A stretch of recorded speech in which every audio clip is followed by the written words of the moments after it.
இன்னைக்கு வாங்க ஒரு வித்தியாசமான ஒரு சைட் டிஷ் நீங்க எப்பொழுதும் ஃபேவரட்டா கேக்குற அந்த மஷ்ரூம் பேஸ் பண்ணி பண்ண போறோம். அதே கொஞ்சம் வித்தியாசமா பண்ண போறோம். என்ன வித்தியாசம் அப்படினா செட்டிநாடு பேஸ் கிரேவில இருக்கிற முக்காவாசி இன்கிரிடியன்ட்ஸை யூஸ் பண்ணி ஒரு பவுடர் பண்ணி அந்த பவுடரை பேஸா வச்சு தான் அதை பண்ண போறோம்.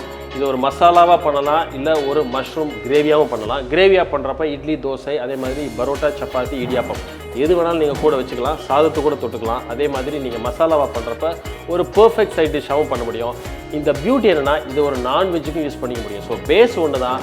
இதுலேருந்து கொஞ்சம் வித்தியாசமாக நீங்கள் வீட்டில் ஒரு டிஷ் பண்ணணும் அப்படின்னா இது ஒரு பெர்ஃபெக்ட் டிஷ்னு சொல்லலாம். கண்டிப்பாக அதை பாருங்கள். வாங்க ஒரு பெர்ஃபெக்டான mushroom masala. I'm Sundar. Welcome to ரெசிபிச்செக்கர்.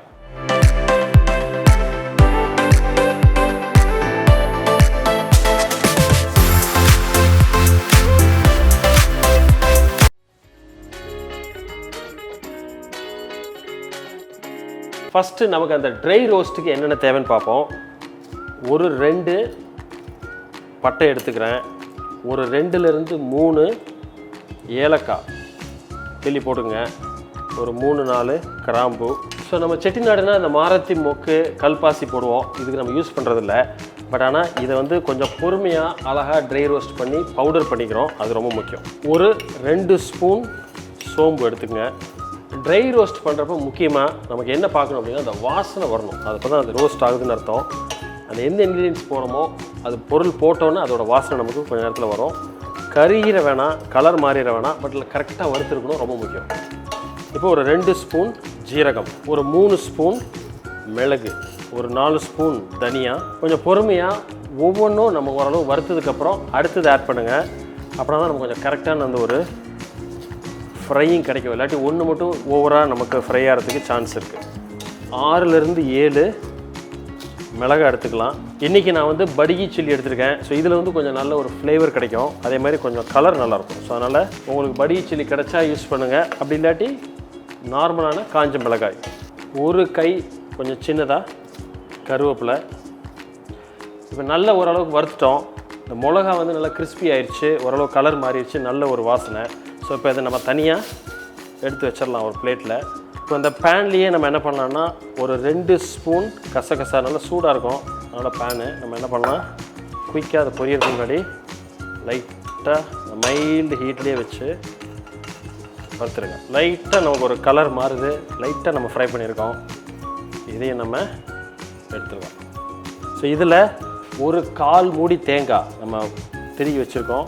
அந்த தேங்காயில் இருக்கிற மாய்ஸ்டர் ஃபுல்லாக போகிற வரைக்கும், ஏன்னா அது ஒரு ட்ரை பவுடராக அரைக்கிறோம், அதனால் கொஞ்சம் நல்லா வறுத்துருங்க. அது கலர் மாறாமல் பட் அதே அளவு கொஞ்சம் வறுத்துடலாம். இப்போ நம்ம அந்த தேங்காய் வந்து நல்லா அழகாக வறுத்துட்டோம். கலர் ரொம்ப மாறல, பட் அதே மாதிரி அதில் இருக்கிற அந்த மாய்ஸ்டர், அந்த ஈரப்பதம் ஃபுல்லாக போயிடுச்சு. ஏன்னா அதை நம்ம ட்ரை பவுடராக பண்ணுறதுனால ஸ்டோர் பண்ணி வைக்கிறதுக்கு இந்த மாதிரி வறுக்கிறப்போ கெடாமல் இருக்கும் ரொம்ப நாள். இப்போ நம்ம ஏற்கனவே ஃப்ரை பண்ணி வச்சுருக்கிற பொருளோடு சேர்த்து கொஞ்சம் ஆறுனோன்னா ஒரு ட்ரை பவுடராக அரைச்சி வச்சிடலாம். இப்போ நம்ம பொடி ரெடி பண்ணிட்டோம். அடுத்து நான் ஒரு பேன் எடுத்துகிட்டு இந்த டிஷ் எப்படி கம்ப்ளீட் பண்ணுறதுன்னு பார்ப்போம். ஆயில் என்ன பண்ணுறேன், ஒரு 2லேருந்து ஒரு 3 குழிக்கரண்டி எடுத்துக்கிறேன். ஒரு 1/2 ஸ்பூன் வெந்தயம், ஒரு 1/2 ஸ்பூன் கடுகு, ஒரு 3/4 ஸ்பூன் அளவுக்கு சோம்பு, அதே மாதிரி ஒரு 3/4 ஸ்பூன் அளவுக்கு ஜீரகம். லைட்டாக அது நமக்கு பொரிஞ்சு வரப்போ கொஞ்சம் கருவேப்பிலை சேர்த்துங்க. பொடியாக வெட்டி வச்சிருக்கிற 2 வெங்காயம்,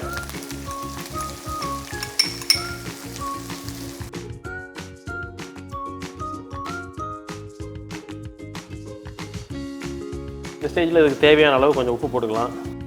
இந்த வெங்காயம் நமக்கு லைட்டான ஒரு ப்ரௌன் கலரில் வதங்கி வரப்போ ஒரு 3/4 ஸ்பூன் அளவுக்கு இஞ்சி பூண்டு விழுது சேர்த்துங்க.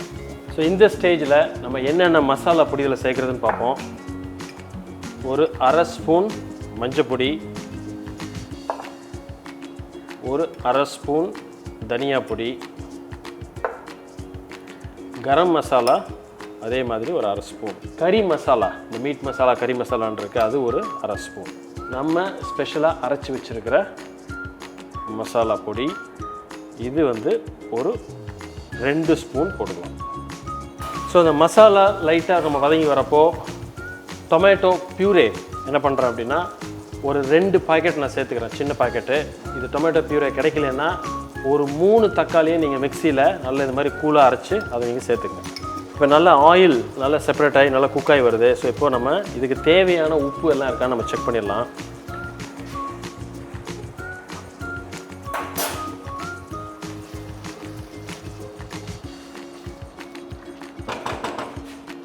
கொஞ்சம் உப்பு பத்தலை, என்ன பண்ணுறேன், ஜஸ்ட் ஒரு பிஞ்ச்.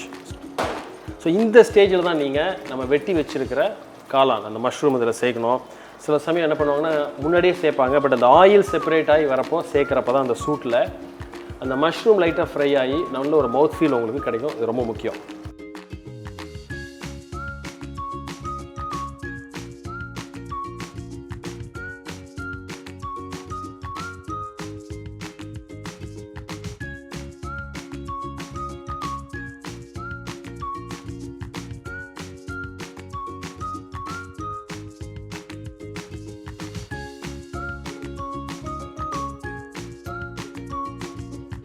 இந்த ஸ்டேஜ் நம்ம என்ன பண்ணுறோம், ஏற்கனவே எடுத்து வச்சுருக்கிற தேங்காய் பால், ஒரு அரை மூடி தேங்காய் பால் நான் எடுத்து வச்சுருக்கேன். ஸோ அதில் ஒரு பாதி தேங்காய் பால் நல்லா மிக்ஸ் பண்ணி ஊற்றுங்க. தேங்காய் பால் எடுத்தது எப்போதுமே அடியில் திக்காக இருக்கும். ஸோ இப்போ நம்ம ஒரு செமி கிரேவி மாதிரி பண்ணியிருக்கோம். நல்லா ஆயில் செப்பரேட் ஆயிடுச்சு. இது இப்போ ரெடி ஆயிடுச்சு நமக்கு. இதை நீங்கள் இன்னும் டைட்டாக பண்ணணும் அப்படின்னா தண்ணி கொஞ்சம் கம்மியாக ஊற்றி ஒரு செமி ட்ரை, இன்னும் செமி ட்ரையாக கூட பண்ணிவிட்டு ஒரு சைட் டிஷ் மாதிரி கூட நீங்கள் யூஸ் பண்ணிக்கலாம். ஸோ இது வந்து ஒரு சப்பாத்தியோ ஒரு பரோட்டாவோ ஒரு இடியாப்பம் ஒரு சாதம் தோசை இட்லி எதுக்கு வேணாலும் ஒரு பஞ்சியான ஒரு சைட் டிஷ் அப்படின்னு சொல்லலாம்.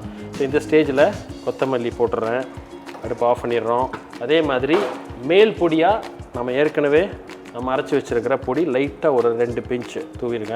இப்போ ரீசெண்ட் டைமில் பார்த்தீங்கன்னா நிறைய டிஷ்ஷை நம்ம பிடிச்ச மாதிரி பிடிச்ச விதத்தில் பண்ணிடுறோம். அதில் ஒரு பர்டிகுலர் டிஷ் தான் அது. அதே மாதிரி மஷ்ரூம் உங்களுக்கு ரொம்ப பிடிச்ச ஒரு இன்க்ரீடியன்ட். பார்த்து என்ஜாய் பண்ணியிருப்பீங்கன்னு நினைக்கிறேன். இதே மாதிரி இன்னொரு நாள் இன்னொரு வீடியோவில் மீட் பண்ணுறேன்.